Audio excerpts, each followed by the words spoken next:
Hello, Buckeyes! Well, it is good to be back at the Ohio State University.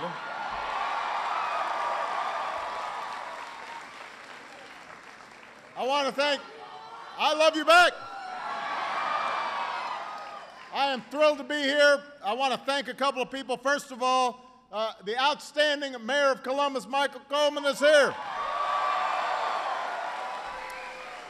I want to thank OSU Provost Joe Aludo.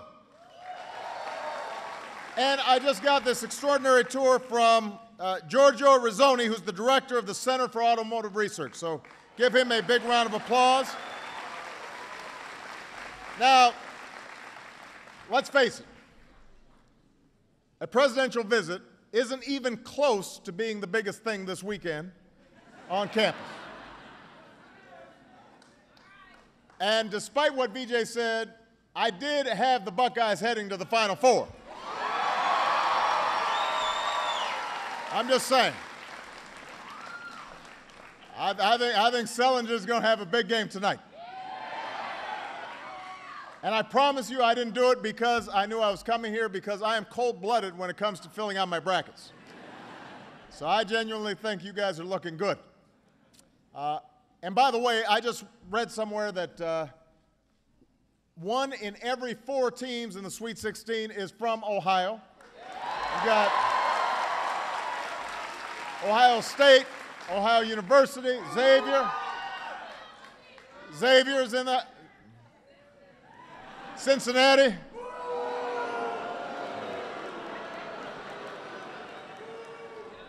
I'm not going to get in the middle of this. I do want to just say no state has ever done this before, so it's a testimony to Ohio basketball. And I want to thank VJ for the outstanding introduction. Very much appreciate that. Now, this is our last stop on a trip where we've been talking about an all-of-the-above energy strategy for America. A strategy where we produce more oil, produce more gas, but also produce more American biofuels and more fuel-efficient cars, more solar power, more wind power, more power from the oceans, more clean and renewable energy. More clean and renewable energy. You know what I'm talking about here, because this school is a national leader in developing new sources of energy and advanced vehicles that use a lot less energy. I just had a chance to take a tour of the Center for Automotive Research. Now, I admit the best part of it was seeing the Buckeye Bullet, which has gone over 300 miles an hour and is now shooting for 400 miles an hour.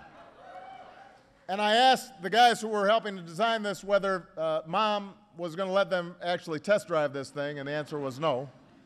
Only professional drivers are permitted.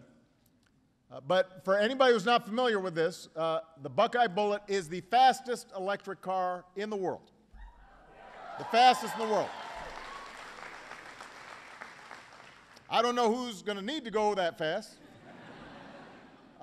but it is a testament to the ingenuity here at Ohio State and what is essential to American leadership when it comes to energy, our brain power. You know, I will say, though, when Malia gets her license in a few years, she will not be allowed to go 300 miles per an hour. Now, one of the reasons that I've been talking so much about fuel-efficient cars and new sources of energy is obviously because we're seeing another spike in gas prices right now. And that's tough on folks. You know, I remember when I was a student, filling up was always tough. And gas prices are putting a pressure not just on students, but on a lot of families all across Ohio, all across the country. Whether you're trying to get to school, go to work, go grocery shopping, dropping off your kids, you've got to be able to fill up that gas tank. Right now, for most people, you don't have a choice. So when prices spike, that tax hike feels like that gas spike feels like a tax hike coming right out of your pocket. That's part of the reason that we passed a payroll tax cut at the beginning of this year, so that the average American would get an extra $40 in every paycheck to help offset the price of gas. So that's going to offer some relief. But the bigger question is, how do we make sure that these spikes in gas prices don't keep on happening? Because we've seen this movie before. This happens just about every year. This happened this time last year. Gas prices were even higher in the spring and summer of 2008. It has been going on for years, for decades. And every time prices start to go up, especially during an election year, politicians, they start dusting off their three-point plan for $2 gas.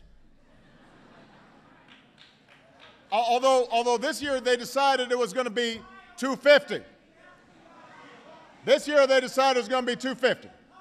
Now, I don't know where they picked that number, $2.50. Because it could have been $2.40, I guess. They could have said $2.10. They could have said 50 cents a gallon. But they all make the same promise. They head down to the gas station, and they make sure a few cameras are following them, and then they tell you how we're going to have cheap gas forever if you just vote for them. And it has been the same script for 30 years. The same thing. It has been like a bad rerun. And when you ask them, what specifically is your, sir, I'm here to speak to these folks. You can hold your own rally. You're being rude. Sir, we're trying to talk to these people. I'll be happy to read your book. If you want to give me your book, I'll be happy to read it, but don't interrupt my conversation with these folks. All right? All right? Show me some courtesy. All right? Show me some courtesy. I'll be happy to take your book, but don't interrupt everybody else. All right? Okay. Now, where was I? Go ahead and get that book from him, guys. He wants to give me a book. Please feel free to grab it. Well, you're touting this book. Make sure that you've given it to us. All right. Now that we've gotten that settled. Now, the question is, why is it that every year we hear the same story about how we're going to have $2 gas or $1.50 gas or whatever price they come up with if we would just drill for more oil? That's the solution that you always hear. Prices will immediately come down and all our problems will go away, like magic. There are two problems with that. First of all, we have been drilling. We're drilling right now. Under my administration, America is producing more oil today than at any time in the last 8 years. At any time. That's a fact. Over the last 3 years, we've opened millions of acres of land in 23 different states for oil and gas exploration. That's a fact. Offshore, I've directed my administration to open up more than 75% of potential oil resources. We've quadrupled the number of operating oil rigs to a record high. I just visited New Mexico. Their big problem is they don't have enough truck drivers to transport all the oil that they are producing. We've added enough oil and gas pipeline to circle the entire earth and then some. I just visited one of those new pipelines in Oklahoma, and today I directed my administration to make sure that we cut the red tape in terms of reducing some of these bottlenecks. So the problem is not that we're not drilling or that we're not producing more oil. We are producing more oil than any time in the last 8 years. That's not the problem.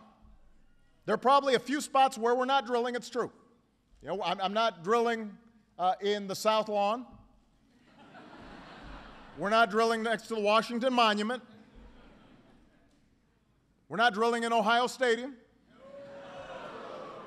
So there are some spots out there that we are not drilling. But we're doing so in a way that protects the health and safety of the American people and protects America's incredible bounty that God gave us, our resources. So that's point number one. But the second issue, which because we got a lot of young people, you guys understand, is that a strategy that relies only on drilling defies the fact that America uses 20% of the world's oil, but we only have 2% of the world's known oil reserves. So we use 20%, we have 2%. Who's a math major here? All right. If I'm not mistaken, that leaves us about 18% short. We can't simply drill our way out of the problem, even if we drilled every square inch of this country right now. We're going to be relying on other countries for oil. Does anybody here think that's a good strategy? No. Of course it isn't. We shouldn't have to pay more at the pump every time there's instability in the Middle East, which is the main reason gas prices are going up right now. We should not be held hostage to events on the other side of the world. This is America. We control our own destiny. We forge our own future. And I will not accept an energy strategy that traps us in the past. We're not going to do it. So as long as I'm president, America is going to be pursuing an all-of-the-above energy strategy. Yes, we'll develop as much oil and gas as we can in a safe way, but we're also going to develop wind power and solar power and advanced biofuels. We can build the next generation nuclear reactors that are smaller and safer and cleaner and cheaper, but we've got to also look at renewable energy as the key to our future. And we've got to build cars and trucks that get more miles to the gallon. We've got to build homes and businesses that waste less energy and put consumers in control of their energy bills. And we'll do it by harnessing the same type of American ingenuity and imagination that's on display right here at Ohio State. Right here at Ohio State. So, already we've made progress. After decades of inaction, we raised fuel economy standards so that by the middle of the next decade, our cars will average nearly 55 miles per gallon, almost double what we get today.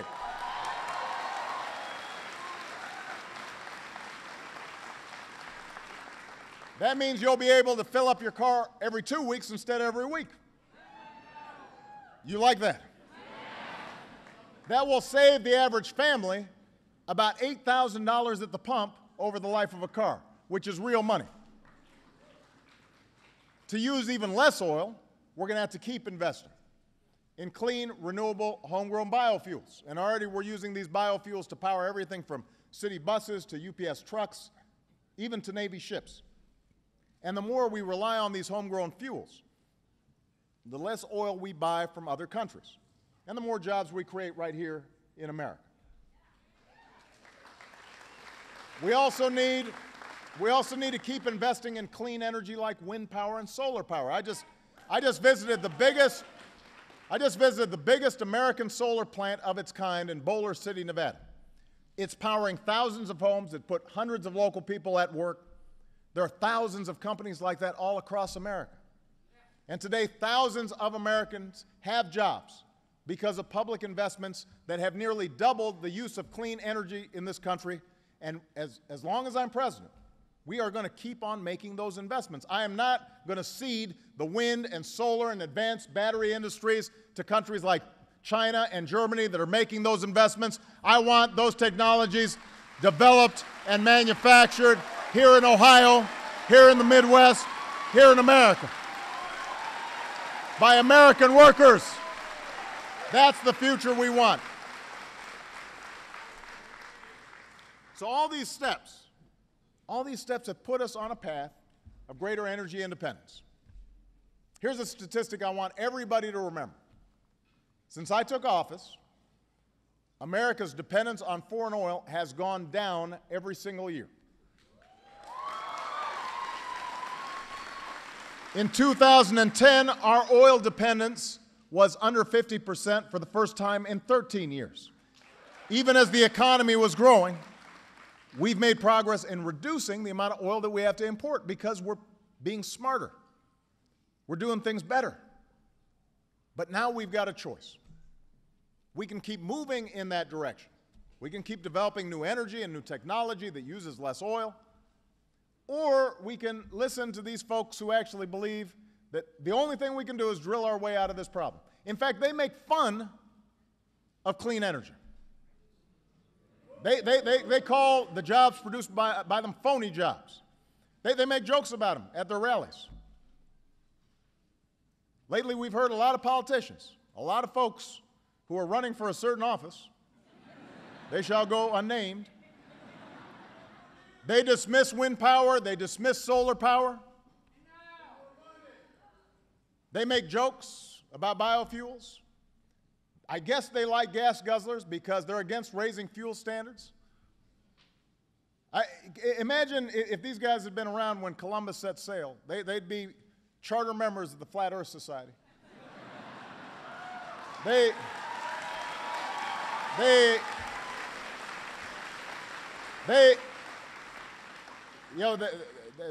don't ask what we can do, they explain what we can't do and why we can't do it. And the point is, there will always be cynics and naysayers who just want to keep on doing the same things the same way that we've always done. Well, that's true. They want to double down on the same ideas. They got us exactly into this mess that we've been in and we've been digging our way out of. That's not who we are as Americans. We've always succeeded.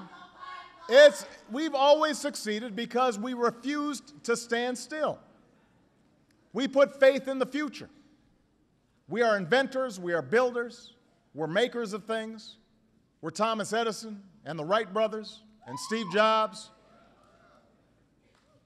By the way, the Wright brothers were from Ohio. Just want to point that out. But that's who we are. That's who we need to be right now. We can't be afraid of the future. You know, the flat earth crowd, they've got a different view. They would rather give $4 billion in taxpayer subsidies to oil companies this year than to invest in clean energy. $4 billion to an industry that's making record profits because of what you're paying at the gas station. Does anybody think that they need help? That they don't have enough incentive to drill for oil? Does anybody think that's a wise use of your tax dollars? We have been subsidizing oil companies for a century. That's long enough. It is time to stop a taxpayer giveaway to an industry that's rarely been more profitable and start making investments in a clean energy industry that has never been more promising. And when Congress votes on this, you guys should put some pressure on them to tell them, do the right thing. Bet on our future, not on our past.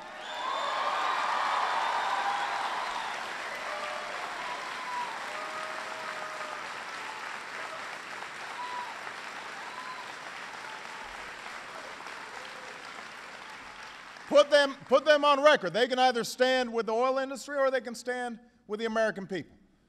They can place their bets on the energy of the past or place their bets on America's future, on American workers, American technology, American ingenuity, American-made energy, our children.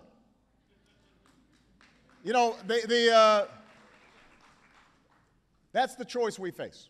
That's what's at stake right now. In Ohio, we know the direction that we've got to go in. Ending these oil subsidies won't bring gas prices down tomorrow. Even if we drilled every inch of America, that won't bring gas prices down tomorrow. But if we're tired of watching gas prices spike every single year, if we're tired of being caught in this position, knowing that China and India are growing, China had 10 million cars purchased in 2010 alone. You've got 1 billion people, 2 billion people out there who are interested in buying cars, which means that unless we develop alternatives, oil prices are going to keep on going up. I don't want folks in the Middle East taking your money out of your pocket because we did not develop the kind of strategies that will sustain our future and our independence. So I need all of you guys to make your voices heard. Get on the phone, write an email, send a tweet, Let your members of Congress know where you stand. Tell them to do the right thing. Tell them that we can win this fight. Tell them, yes, we can. We can build an economy that lasts. We can make this another American century. We can remind the entire world just why it is the United States of America is the greatest nation on earth. Thank you. God bless you. God bless the United States of America.